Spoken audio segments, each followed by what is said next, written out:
people, jumpa lagi dengan saya Komang Gunyana, salah satu technical analyst di First Street Futures. Kali ini kita akan membahas price action fake out. Nah, apa itu price action fake out? Kita akan belajar yang namanya pas atau sejarah, yaitu setelah sejarah kita akan belajar akumulasi. Setelah kita belajar akumulasi, kita akan belajar yang namanya manipulasi, ya. Apa manipulasinya ya? Salah satunya manipulasi di sini sebutannya adalah fake out. Fake out ini boleh dikatakan salah satu manipulasi yang bikin kita sangat sakit hati. Kenapa saya bilang sakit hati? Karena begini, rata-rata ya trader pada umumnya pasti hanya menggunakan trik supply demand atau support dan resisten. Ini yang sering terjadi pada umumnya. Sebelum terjadinya supply demand dan support resisten ini, banyak sekali di luar sana yang boleh dikatakan tidak percaya bahwa support dan resisten ini mampu menahan harga dan akhirnya bertolak di harga yang kita tandai.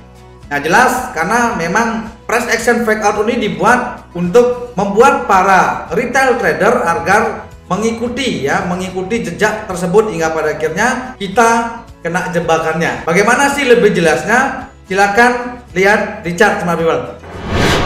Ya, di sini saya sudah gambar ya, saya sudah gambar langsung supaya tidak terlalu lama karena fake out ini akan dibagi menjadi 3 ya. Fake out itu terdiri dari 3 bagian, yaitu fake out 1, fake out 2, dan fake out 3. Atau lebih bagusnya lagi disebut adalah fake out awal, fake out tengah, dan fake out akhir ya, fake out terakhir. Nah, kalau seandainya kita berbicara tentang fake out, apa aja bahan dasarnya gitu ya. Jadi bahan dasarnya tidak lain adalah support dan resisten ya. Pertama kita sudah belajar yang namanya support dan resisten. Ada support become resisten, resisten become support ya. Jadi support become resisten ini yang berkembang. Ya, berkembang maksudnya bagaimana? Ya, kita akan bahas yang pertama adalah fake out awal ya. Fake out awal itu gambarnya seperti ini ya, lebih singkatnya saya sudah gambar di sini.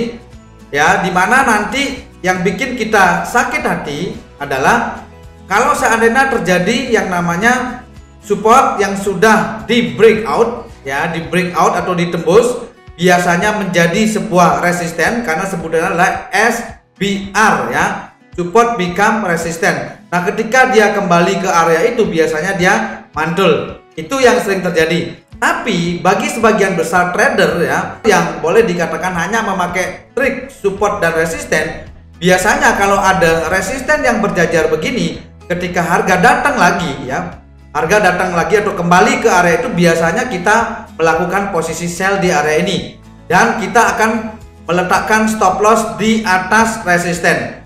Nah, apa yang terjadi dengan pasar kalau seandainya itu terjadi? Karena banyak persepsi orang seperti itu atau persepsi trader seperti itu, akhirnya dibuatlah yang namanya manipulasi. Resisten dijajarkan, akhirnya di fake out, stop loss kita dimakan ya. Setelah dimakan, sebenarnya prediksi kita sudah benar sekali. Kita mengharapkan harganya turun, cuman areanya atau pasang stop lossnya kita yang kurang tepat. Akhirnya apa yang terjadi? Di fake out dan harga turun ke bawah ya. Susunannya seperti apa? Seperti ini ya. Ada support pasti ya, dalam sebuah tren turun pasti akan ada support, lalu dia naik ya, lalu di breakout ya, ditembus. Maka ini sudah menjadi support breakout dan biasanya retrace menjadi sebuah resisten. Nah, ini dia terjadinya di awal ya. Kalau saya jelaskan di chart seperti ini, ini adalah support, naik, turun ya, menjadi support lagi dan akhirnya naik dan di breakout ya, di breakout. Maka di sini sebutnya S dan B dan menjadi resisten. Baru pertama di breakout dia langsung ngambil area SBR ini dan turun lagi dan dia naik lagi menjadi resisten lagi ya. Nah, di sini biasanya kita kalau sebagai trader yang pada umumnya kan berpikir bahwa ini adalah area yang kuat. Apa yang terjadi ya? Kalau kita tarik garis, memang ada sedikit reaksi di sini. Kita sell, dia turun, tapi yang terjadi adalah dia malah banter naik ke atas, baru dia turun ke bawah. Nah, jadi seperti ini. Nah, nanti bagaimana caranya? Caranya adalah ketika kita sudah tahu ini setup fake out, kita akan cari di atas ya. Di atas dari zona resisten ini, kita akan cari area supply di atasnya. Ini rumusnya ya. Jadi sebaiknya smart people harus menandai zona SND di dekat resisten atau setup fake out ini ya. Jadi kalau sudah muncul di awal seperti ini, biasanya ini akan menjadi setup fake out ya. Contohnya seperti ini ya. Jadi naik ya, ngambil area ini toh, ngambil area SND toh, akhirnya dia turun ke bawah. Nah, seperti ini ya. Untuk masalah target nanti yang jelas kalau supply targetnya adalah demand. Ya, ini adalah fake out tipe 1 atau fake out awal. Yang kedua yang kita bahas yaitu adalah fake out tipe 2 atau di tengah. Maksudnya bagaimana? Nah, contohnya seperti ini ya. Jadi sama seperti yang tadi saya bilang ya, harga turun ya, membentuk support, lalu naik, lalu di breakout. Nah, biasanya kalau seandainya kita setup fake out tipe 1 langsung mengambil zona support yang ada di sini menjadi resisten. Support become resisten. Tapi di sini tidak terjadi. Awal dia tidak terjadi sampai dia landai, setelah itu di tengah-tengah ya. Kira-kira di tengah seperti ini baru dia mengambil sebuah ancang-ancang menjadi resisten ya. Jadi sebutannya di sini baru disebut dengan SBR dan turun lalu membuat resisten lagi. Nah, disinilah tipuannya, trik tipuannya muncul. Sejajarkan barisnya ini ya, garis ini jadi sejajar banget, seolah-olah adalah sebagai resisten yang sangat kuat. Akhirnya apa yang terjadi? Harga konfirmasi turun ke bawah, lalu naik tidak sampai, terus begini ya, apalagi disertai dengan kompresor. Nah, karena banyak yang nge-sell di sini, ordernya banyak di sini, apa yang terjadi? Stop loss di atas ini dimakan stop loss, lalu turun ke bawah. Ya, konsepnya sama seperti fake out tipe 1 tadi. Yang jelas kita cari zona SND ya di atas area resisten yang sejajar sama baris dengan support ini. Ya, contohnya seperti ini sama ya. Ini adalah S ya, support ya, harga turun inilah support, lalu naik ke atas dan di breakout. Ya, breakout lalu naik ke atas tapi tidak selaras atau tidak sejajar dengan support yang kita tandain di sini. Ya, dia tidak mengambil. Tapi ketika dia sudah di tengah-tengah, dia membentuk resisten yang seolah-olah ini sangat kuat sekali atau sangat strong. Apalagi muncul 1, 2, 3 ya. 3 resisten ini sangat bagus sekali. Artinya ini banyak order yang nge-sell di sini. Akhirnya pasang stop loss biasanya di atas sini. Apalagi di sini ada supply juga ya. Ini ada supply. Biasanya orang pasang stop loss di sini.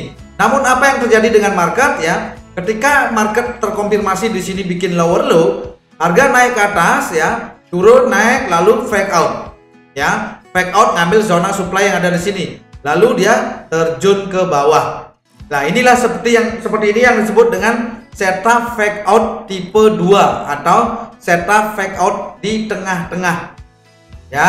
Jadi semoga ini bisa dipahami ya. Yang terakhir kita akan bahas adalah setup fake out tipe 3 ya.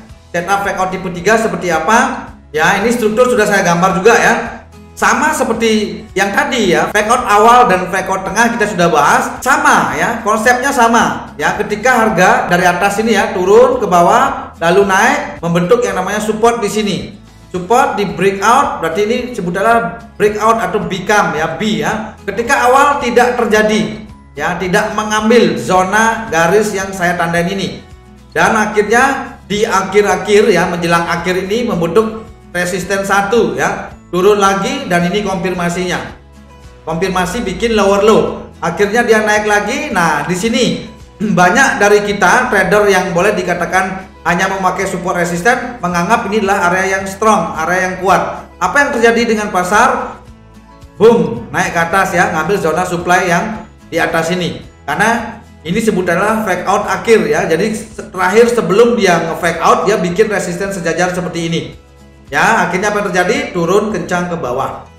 Jadi kan strukturnya ya smart people. Jadi ada support ya seperti ini sama ya, support, become, resisten dan di breakout ya. Breakout seolah-olah ini adalah breakout. Padahal itu hanya mengambil zona supply ya. Sama seperti ini ya, ini mengambil zona supply yang ada yang saya tandain ini. Supply yang di atas, ini nge-fake out resisten yang ada di sini. Nah, itulah sebutan setup fake out ya. Ada 3 macam tadi ya, awal, tengah, dan akhir. Kurang lebih seperti itu ya smart people ya. Artinya apa? Setup fake out ini adalah sebenarnya gabungan dari setup antara sejarah ya, sejarah yaitu apa? Support dan resisten, supply and demand. Dan ada juga price actionnya ya. Price actionnya apa? Ada compression tadi, ada QML. Bisa jadi dalam area yang fake out itu adalah zona 3 tersebut ya. Zona QML bisa compression ya, jadi harga naik terkompres, dan zona supply and demand yang di atas dari resisten yang kita tandain tadi. Jadi itu adalah gabungan. Nah, harapannya adalah smart people bisa mempelajari ini dengan tujuan apa? Memahami trik manipulasi. Ya, jadi pasar itu sebenarnya dalam tanda kutip saya bilang big trader atau trader-trader besar pasti selalu membuat yang namanya manipulasi market. Ya, kenapa dibikin manipulasi market? Supaya semua order yang ada di order bursa ini ke trigger semuanya. Nah, maka dari itu muncullah yang namanya price action setup fake out. Ya, tapi sekali lagi saya ingatkan sama smart people ya, ini bukanlah alat untuk trading yang bisa menghasilkan profit konsisten terus, tidak ya, saya tidak bilang seperti itu ya. Minimal smart people bisa memahami bahwa oh, resikonya kita bisa ketahui ya, seberapa besar resikonya, hingga pada akhirnya kita bisa meminimalisirnya dan akhirnya kita bisa mendapatkan suatu keuntungan. Jadi itulah setup fake out yang saya bahas hari ini. Ya, mungkin itu aja yang saya sharingkan. Semoga apa yang saya sharingkan ini bisa bermanfaat dan bisa berguna untuk smart people yang bertransaksi di PT Persib Futures ya. Itu aja, saya Komang Widyana, salam profit smart people semua.